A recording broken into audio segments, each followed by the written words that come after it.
کتاب مقدس میں سے رومیو کے نام پالوس رسول کے خط کے 13ویں باب کی تلاوت۔ ہر شخص اعلیٰ حکومتوں کا تابع دار رہے، کیونکہ کوئی حکومت ایسی نہیں جو خدا کی طرف سے نہ ہو، اور جو حکومتیں موجود ہیں وہ خدا کی طرف سے مقرر ہیں۔ پس جو کوئی حکومت کا سامنا کرتا ہے وہ خدا کے انتظام کا مخالف ہے، اور جو مخالف ہے وہ سزا پائیں گے۔ پس اگر تو حاکم سے نہ ڈر رہنا چاہتا ہے تو نیکی کر، اس کی طرف سے تیری تعریف ہوگی، کیونکہ وہ تیری بہتری کے لیے خدا کا خادم ہے۔ لیکن اگر تو بدی کرے تو ڈر، کیونکہ وہ تلوار بے فائدہ لیے ہوئے نہیں، اور خدا کا خادم ہے کہ اس کے غضب کے موافق بدکار کو سزا دیتا ہے۔ پس تابع دار رہنا نہ صرف غضب کے ڈر سے ضرور ہے، بلکہ دل بھی یہی گواہی دیتا ہے۔ تم اسی لیے خراج بھی دیتے ہو کہ وہ خدا کے خادم ہیں، اور اس خاص کام میں ہمیشہ مشغول رہتے ہیں۔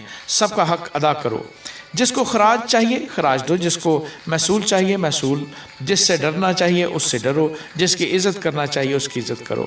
آپس کی محبت کے سوا کسی چیز میں کسی کے قرضدار نہ ہو، کیونکہ جو دوسرے سے محبت رکھتا ہے اس نے شریعت پر پورا عمل کیا۔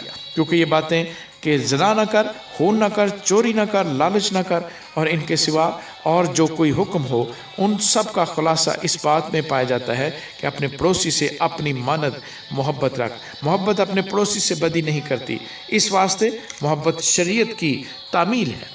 اور وقت کو پہچان کر ایسا ہی کرو، اس لیے کہ اب وہ گھڑی آ پہنچی کہ تم نیند سے جاگو، کیونکہ جس وقت ہم ایمان لائے تھے اس وقت کی نسبت اب ہماری نجات نزدیک ہے۔ رات بہت گزر گئی اور دن نکلنے والا ہے، پس ہم تاریکی کے کاموں کو ترک کر کے روشنی کے تیار باندھ لیں۔ جیسا دن کو دستور ہے شائستگی سے چلے، نہ کہ ناچ رنگ اور نشہ بازی سے، نہ زناکاری اور شہوت پرستی سے، اور نہ جھگڑے اور حسد سے، بلکہ خداوند یسوع مسیح کو پہن لو اور جسم کی خواہشوں کے لیے تدبیریں نہ کرو۔ آمین۔